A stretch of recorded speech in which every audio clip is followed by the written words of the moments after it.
श्रीमते रामानुजाय नमः। श्रीशैलेशदयापात्रं देवदयादिगुणार्णवं यतीन्द्रपवनं वन्दे रम्येजमातरं मुनिं। रम्येजमातृयोगीन्द्रपादरेखामिं सदा तदायतात्मसत्तादिं रामानुजमुनिं भजे। लक्ष्मीनाथसमारम्भं नाथयामुनमध्यमाम् अस्मदाचार्यपर्यन्तां वन्दे गुरुपरम्पराम्।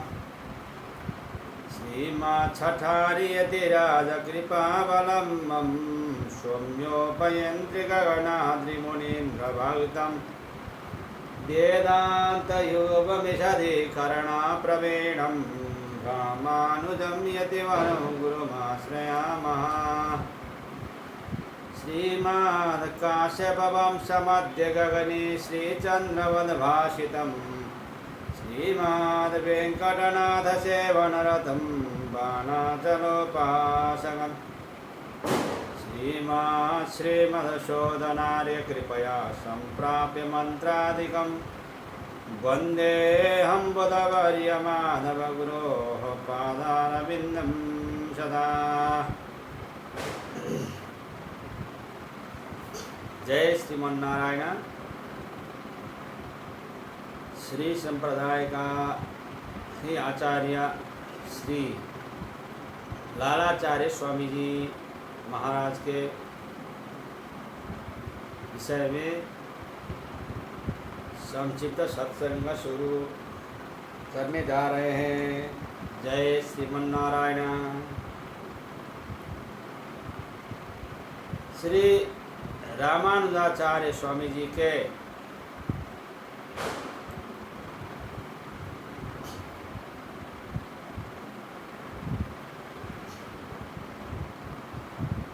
दामाद श्री लालाचार्य स्वामी जी की कथा सुनते ही भगवान में विशेष प्रीति हो जाती है।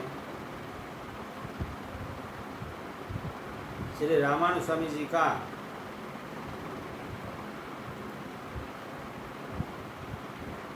ताऊ जी, चाचा जी आदि का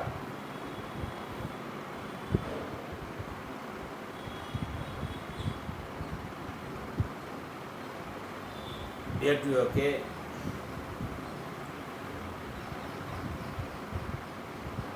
शादी हुआ था तो दामाद एक बार कोई तुलसी कंठी धारण किए हुए मृत शरीर कावेरी नदी में बहता हुआ है। श्री लालाचार्य स्वामी जी ने उसे निकालकर उसका अपने भाई के समान दाह संस्कार कर दिया ब्रह्म में यज्ञ के द्वारा। 13वें दिन में भोजन के लिए ब्राह्मणों को तथा कुटुंबियों को निमंत्रण देकर बुलवाया। अज्ञात शव का भंडार जानकर ब्राह्मण लोग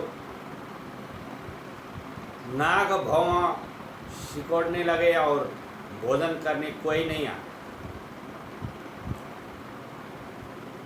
प्रसाद तैयार हो गया, भगवान को भोग लग गया। अब ब्राह्मण सभी को बुलाया, ब्राह्मण कोई नहीं आया प्रसाद पाने। तब भगवान को चिंता हुई। तब वैकुंठ धाम से भगवान के पार्षद आ गए, जिन्हें भोजन करते हुए तो सभी लोगों ने देखा, परंतु जाते समय वह आकाश मार्ग से चले गए, किसी को मिले नहीं, उन्हें कोई न देख पाया। इस चमत्कार से श्री लालाचार्य स्वामी जी की महिमा संसार में लाखों गुना बढ़ गई।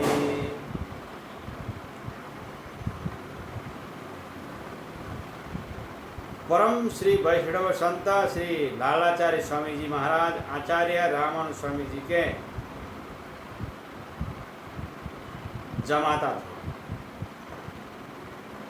वैष्णव वेश के प्रति उनकी अनन्य निष्ठा थी। वह वैष्णव वेशधारी प्रत्येक संत को अपना भाई मानते थे और उसका उसी प्रकार आदर सत्कार करते थे। श्री लालाचार्य स्वामी जी महाराज के इस दिव्य भाव को उनकी सहधर्मिणी तो जानती ही थी।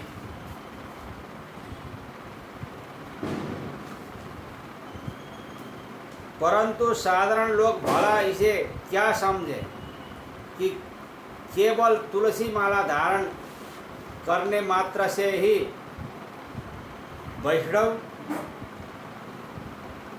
ब्रह्मा जी द्वारा भी पूज्य हो जाता है, फिर मनुष्य की तो बात ही क्या है। मालाधारक मात्रोपि वैष्णवो भक्ति वर्जितः पूजनीयः प्रयत्नेन ब्रह्मणा किन्नु मानुषैः। एक दिन श्री लालाचार्य स्वामी जी महाराज की पत्नी जल भरने के लिए नदी तट पर गई हुई थी कावेरी में। उनके साथ उनकी कुछ सहेलियां भी थी जो श्री लालाचार्य स्वामी जी की वैष्णव निष्ठा के कारण उनका मजाक उड़ाया करती थी। जिस समय वो लोग जल भर रही थी उसी समय की किसी वैष्णव संत का शव बहता हुआ उधर आया फिर से। उसके शरीर पर वैष्णव चिन्ह अंकित थे और वह कंठी माला धारण किए हुए ही था। सहेलियों ने व्यंग्य करते हुए श्री लालाचार्य स्वामी जी महाराज की पत्नी से कहा, उन्हें देखकर ठीक से पहचान लो, तुम्हारे जेठ है या देवर। यह कहकर खिलखिलाती हुई चल दी। श्री लालाचार्य स्वामी जी महाराज की पत्नी ने घर आकर श्री लालाचार्य स्वामी जी से यह बात बताई। सुनकर श्री लालाचार्य स्वामी जी करुण क्रंदन करने लगे। उनके मन में ठीक वैसे ही करुण भाव उत्पन्न हुए जैसे अपने अग्रज या अनुज के शरीर शांत होने पर होते हैं। अंत में यह सोचकर अपने मन को शांत किया कि मेरे ये भाई भगवत भक्त आत्मबंधु थे, वैष्णव संत थे, अतः इन्हें भगवत धाम की प्राप्ति हुई है। तत्पश्चात उनका सब प्राप्त कर अंतिम क्रिया करने के उद्देश्य से वह नदी के किनारे, कावेरी नदी के किनारे आए और विधि विधान पूर्वक ब्रह्म में यज्ञ उनकी क्रिया की।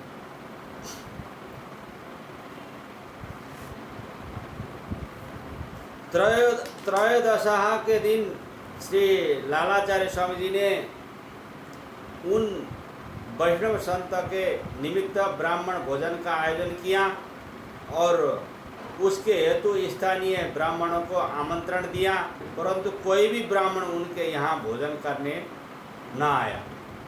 उन ब्राह्मणों ने आपस में तय किया कि यह लालाचार्य पता नहीं किस जाति का शव उठा लाया और उसके त्रयोदशा में हम लोगों को खिलाकर भ्रष्ट करना चाहता है। पहले भी एक घटना ऐसे ही किया, अतः इसके यहाँ किसी भी ब्राह्मण को नहीं जाना चाहिए तथा जो ब्राह्मण परिचय के आए उन्हें भी सब बातें बताकर रोक देना चाहिए।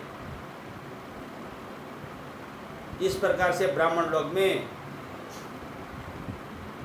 छलबल हो गई। ब्राह्मणों की इस दुरभिसंधि का ज्ञान जब श्री लालाचार्य स्वामी जी को हुआ तो वह बहुत ही दुखी और चिंतित हुए। उन्होंने यह सब बातें भाष्यकार श्री रामानुज स्वामी जी से निवेदन की। आचार्य श्री ने कहा कि तुम्हें इस विषय में किसी प्रकार की चिंता नहीं करनी चाहिए। वह ब्राह्मण अज्ञानी है, वह ब्राह्मण लोग अज्ञानी है और उन्हें वैष्णव प्रसाद के महात्म्य का ज्ञान ही नहीं है। वैष्णव संप्रदाय के विषय में भी ज्ञान ही नहीं है। यह कहकर उन्होंने दिव्य वैष्णव पार्षदों का आह्वान कर दिया। रावण स्वामी वैष्णव प्रसाद की महिमा जानने वाले वह दिव्य पार्षदगण ब्राह्मण वेश में उपस्थित होकर श्री लालाचार्य स्वामी जी के घर की ओर उन्मुख हुए। उन्हें देखकर वहाँ के स्थानीय ब्राह्मणों ने उन्हें रोकना चाहा, परंतु उनके दिव्य तेज से अभिभूत होकर खड़े के खड़े रह गए और आपस में विचार किया कि अभी जब ये लोग भोजन करके बाहर आएंगे तो हम लोग उनकी हंसी उड़ाएंगे कि कहो किसके श्राद्ध के ब्राह्मण भोजन में आप गए थे क्या? उसके कुल गोत्र का भी आप सबको ज्ञान है क्या? इधर ब्राह्मण लोग ऐसा सोच रहे थे, उधर ब्राह्मण वेशधारी दिव्य वैकुंठ के पार्षदों ने श्री लालाचार्य स्वामी जी के आंगन में जाकर वैष्णव प्रसाद पाया और पुनः आकाश मार्ग से वैकुंठ धाम के लिए प्रस्थान कर दिए। ब्राह्मणों ने उन्हें जब आकाश मार्ग से जाते देखा तो उनकी आंखें खुले रह गई। उन्हें अपनी भूल का बहुत पछतावा हुआ। वह लोग आकर श्री लालाचार्य स्वामी जी महाराज के चरणों में गिर पड़े और क्षमा मांगते हुए रोने लगे। संत श्री लालाचार्य स्वामी जी महाराज तो परम श्री वैष्णव थे। उन्हें उन लोगों पर किंचित रोष था ही नहीं। वह बोले, आप सब ब्राह्मण हैं, इस प्रकार कहकर मुझे लज्जित न करें।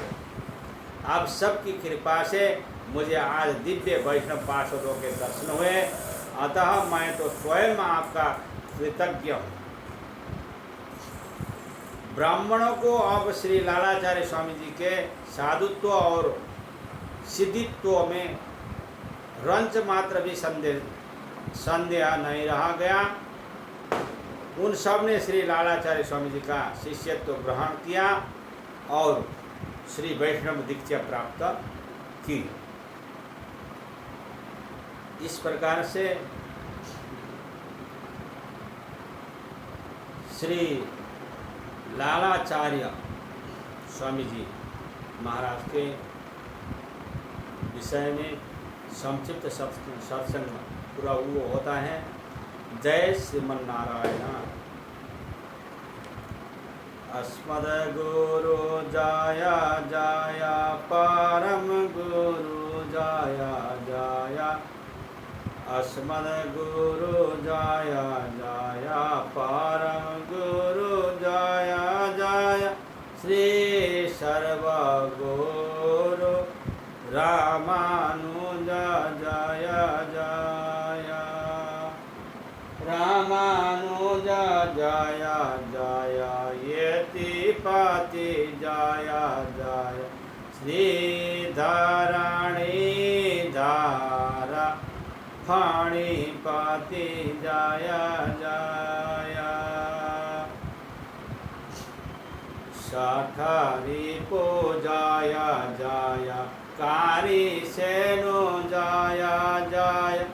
श्री विश्वसेन मुनि सेनापति जाया जाया। जय श्रीमन्नारायण।